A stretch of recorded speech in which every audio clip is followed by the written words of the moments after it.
اللہ تعالیٰ نے انسان کو مٹی سے بنایا ہے۔ مٹی کی خاصیت ہے وہ سخت ہوتی ہے، اس سے کچھ حاصل کرنا ہے تو اسے نرم کرنا پڑتا ہے۔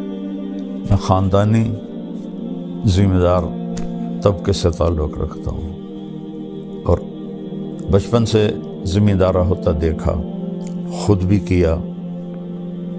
زمین کو پہلے ہل چلاتے ہیں، زیادہ سخت ہو تو پھر ہل بھی نہیں چلاتے، پہلے پانی لگاتے ہیں، پانی کے بعد وہ نرم ہو جاتی ہے، اس کو روڑی کہتے ہیں ہماری زبان۔ پھر اس کے اوپر ہل چلتے ہیں اور چلتے ہیں اور چلتے ہیں اور وہ ماریں کھاتی ہے لوہے کی، اور پھر وہ نرم ہو جاتی ہے۔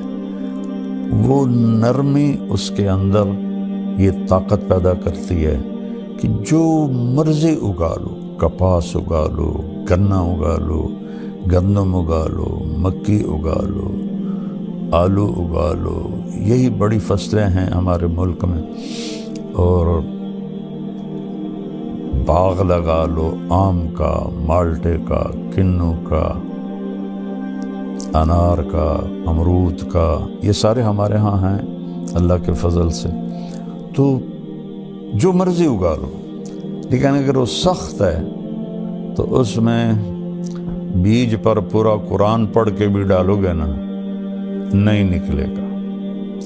ایک متقی پرہیزگار جنید بغدادی جیسا اپنے ہاتھوں میں مٹھی لے کر ایسے بیج گرائے، نہیں ہوگے گا۔ اور ایک ایتھیسٹ، اللہ کو نہ ماننے والا، زمین کو پانی لگا کر، ہل چلا کر، نرم کر کے مٹھی پھینکے گا، اللہ دانہ دانہ اگا دے گا۔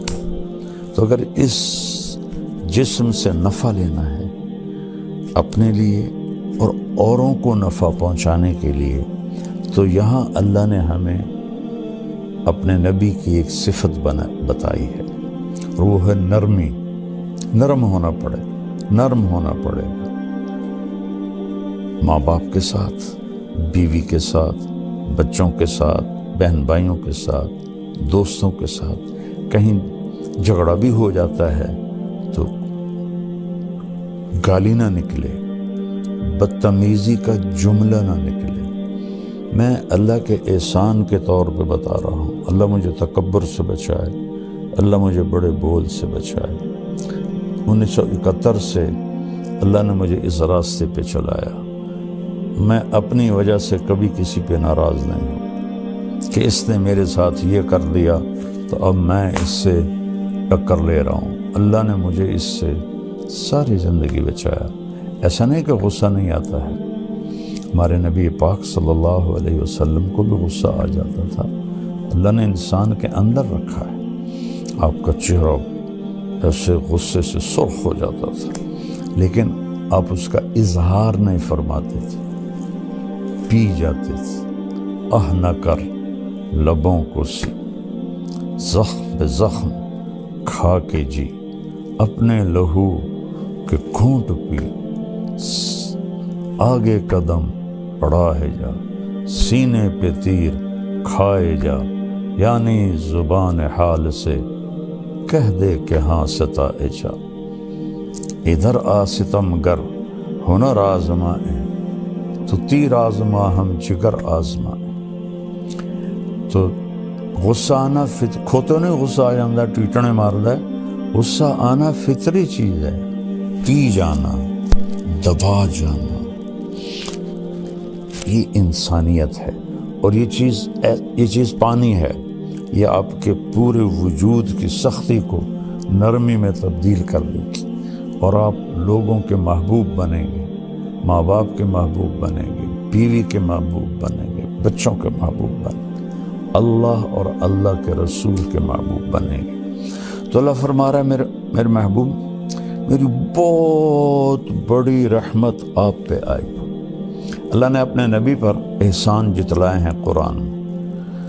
ما ودعک ربک وما قلی فولسوف یعطیک ربک فترضی الم یجدک یتیما فآوی ووجدک ضالا فہدی ووجدک عائلا فأغنی الم نشرح لك صدرك ووضعنا عنك وزرك الذي انقض ظهرك ورفعنا لك ذكرك انا اعطیناک الکوثر، اس طرح پورے قرآن میں اللہ نے اپنے نبی پر اپنے احسان جتائے ہیں، لیکن جتنا احسان اس نے اس ایک چیز پر جتایا ہے کہ آپ نرم ہو کے،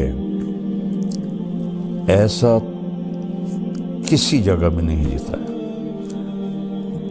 فَبِمَا رَحْمَةٍ مِّنَ اللَّهِ، اس کو عربی قاعدے کے لحاظ سے بعد میں آنا تھا لِنْتَ لَهُمْ کے، لیکن اس کو پہلے لایا گیا ہے۔ یہ بھی ایک قاعدہ ہے، خلاف قاعدہ نہیں ہے، کہ جب کسی چیز کی اہمیت بتانی ہوتی ہے تو اسے فعل سے پہلے ذکر کرتے ہیں۔ ایاک نعبد، حالانکہ ہے نعبدک ونستعینک، لیکن یہاں ایک مطلوب ہے کہ صرف تیری بندگی، صرف تجھی سے مانگنا، انسانوں سے نہیں۔ ہاں زندہ انسانوں کے ساتھ لین دین میں ہوتا رہتا ہے، لیکن جو کام اللہ کر سکتا ہے وہ انسانوں سے کہنا جی آپ سب کچھ کر سکتے ہیں، اور پھر جو دنیا سے چلے گئے ان سے مانگنا، یہ تو بالکل سمجھ میں ہی نہیں آتا۔ تو یہاں ایک مطلب مقصود ہے، ایاک، صرف تیری عبادت، وَإِيَّاكَ نستعین، صرف تجھ سے مانگنا۔ اتنی جہالت ہے قرآن سے نادانی، کئی علماء سے سنا وَاسْتَعِينُوا بِالصَّبْرِ وَالصَّلَاةِ، نماز سے مدد مانگو، نماز سے مدد مانگی جاتی ہے۔ اللہ کہہ رہا نماز کے ذریعے اللہ سے مدد مانگو، تو اللہ نے کہا آپ نرم ہو گئے، اپنے رب کی بہت بڑی مہربان۔ یہ دونوں بازو میں ایسے پھیلا دوں نا، یہ جائے شمال میں، یہ جائے جنوب میں، پھر ایسے پھیلا دوں، یہ جائے مشرق مغرب میں، یہ جائے مشرق میں، یہ ماں اس سے بھی بڑا مطلب دے رہا ہے کہ میرے محبوب آپ سوچ بھی نہیں سکتے کہ کس قدر بڑی رحمت آپ پر چھائی اور آپ نرم ہو گئے۔ پھر آگے اللہ بتاتے ہیں اگر آپ کا لہجہ سخت ہوتا، فظن، آپ کے بول میں ٹانٹنگ ہوتی، طنز ہوتا، غلیظ القلب، مزاج میں سختی ہوتی، لَانْفَضُّوا مِنْ حَوْلِكَ، یہ آپ کے صحابہ آپ کو چھوڑ جاتے۔ لیکن لفظ کا مطلب یہ نہیں ہے، لفظ کا مطلب ہے کہ بھاگ جاتے، جدھر جس کا منہ آتا ادھر بھاگ۔ انفزاز ہوتا ہے بھگدڑ مچ جانا، بھگدڑ۔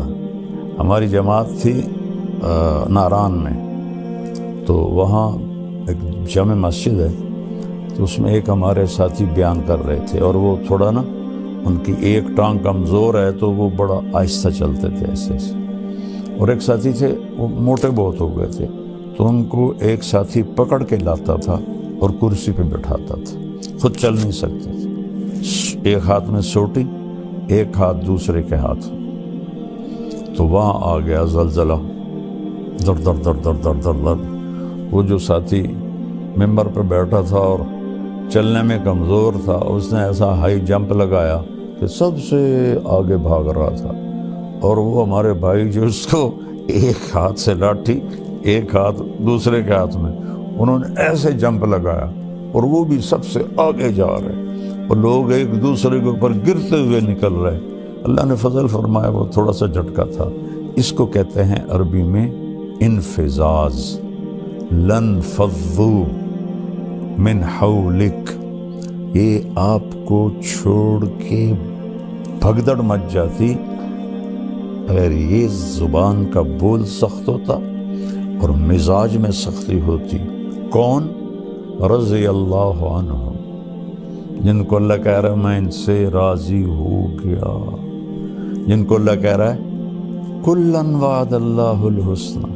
میرے نبی فتح مکہ پر ایمان لانے والے اور اس سے پہلے ایمان لانے والے ایک نہیں ہیں۔ فتح مکہ سے پہلے ایمان لانے والوں کا درجہ بڑا ہے اور فتح مکہ پہ ایمان لانے والوں کا درجہ چھوٹا ہے، لیکن کُلًّا وعد اللہ الحسنى، میں نے آپ کے تمام ساتھیوں کے لیے جنت کا وعدہ کر